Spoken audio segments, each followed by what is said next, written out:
When male elephant seals fight each other, the winner gets control of the entire beach, acquiring a harem of every single female there, while the loser has to leave, risless and alone. Winners and losers are not social constructs. Animals have been competing within their species for a long time. Stag beetles fight to win over mates, blackbirds fight to win territory, YouTubers fight for some reason too, I hope. Whatever it may be, if competition exists, then someone has to win and someone has to lose. And there's actually a really deep evolutionary science behind this, because being a winner or a loser fundamentally changes what the best strategies are for you moving forward. If you're a winner, you need to maintain your status at the top and continue winning. And if you're a loser, you can't keep trying to fight and become a winner, because you'll potentially get injured or die. So either you need to leave or accept your place and start providing value in other ways. These differences and strategies manifest themselves in these very cool things called winner and loser effects. I'll explain this with an example. Scientists put rats in a tube, and I guess they would just start trying to push each other out. They made sure to match them by size, but made one of them win by pushing them from behind. Rats who won, despite having help, had a greater chance of winning their next competition without any help. The same was true with rats who lost. They lost more of their subsequent matches,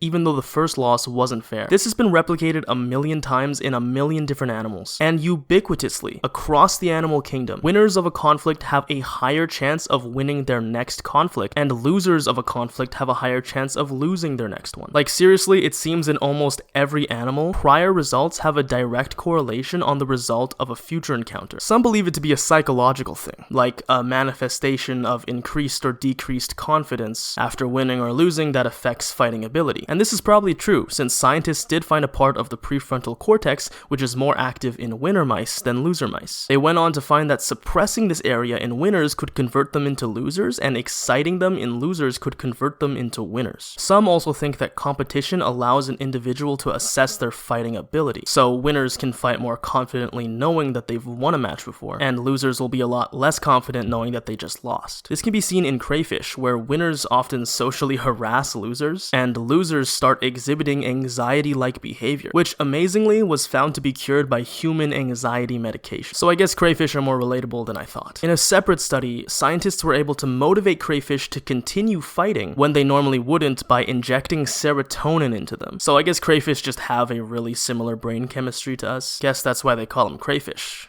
because they're cray-cray.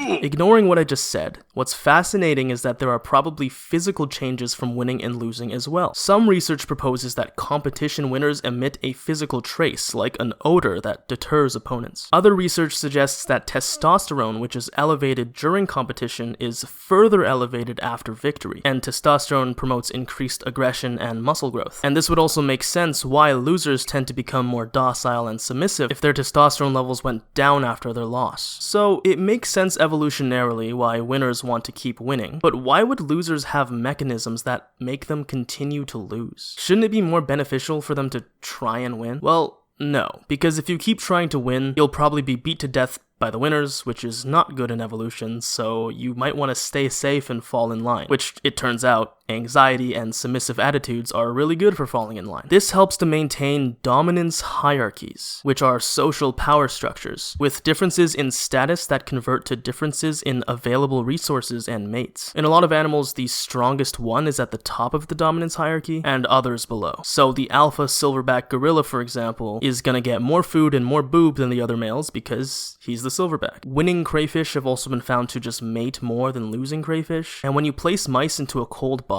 with one warm corner, mice who were winners almost always get the warm corner while losers have to freeze elsewhere. We actually see dominance hierarchies in humans all the time, in the workplace, sports teams, but also in families and friend groups. There are those that tend to be more active and more dominant, that get more say and perhaps more resources. And there are those that are more docile and submissive, which probably don't get as much. This can often resemble the roles of winners and losers, but we'll get back to that later. Being on the lower end of the dominance hierarchy isn't always the end of the world, because sometimes there are actually benefits from being a loser. In fruit flies, winning males were found to have higher pre-copulatory success, which means they had more sex, but losers had higher post-copulatory success, meaning if multiple males mated with the same female, the loser's sperm had a higher chance of winning out and turning into offspring. I actually work in the lab that found this out, by the way, so No autographs, please. You can hit that subscribe button though.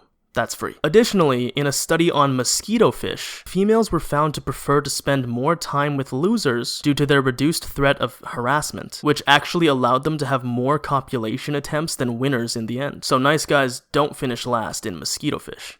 The point is, winner and loser effects are incredibly complicated, and they affect different species in different ways that we don't fully understand. We're really still trying to figure a lot of it out. But let's talk about what we do know and how we can apply it to humans. We have seen humans show winner effects in tennis, in judo, and even in stock trading. So there's potentially a lot of interesting stuff in what winning or losing does in different physical and mental competitions. Some propose an idea called psychological momentum, which is really just what the name suggests. This might be the reason why sometimes people say that they're on a roll and start going on huge win streaks in games or sports. This might also be why when people play games they feel tilted, finding themselves unable to win anything, losing dozens of games in a row and losing all the elo that they worked so hard in the past few months for. A terrible yet relatable thing. But besides competition in real life, it's harder to say what a winner and a loser is for us than for elephant seals, because there's less of a clear competition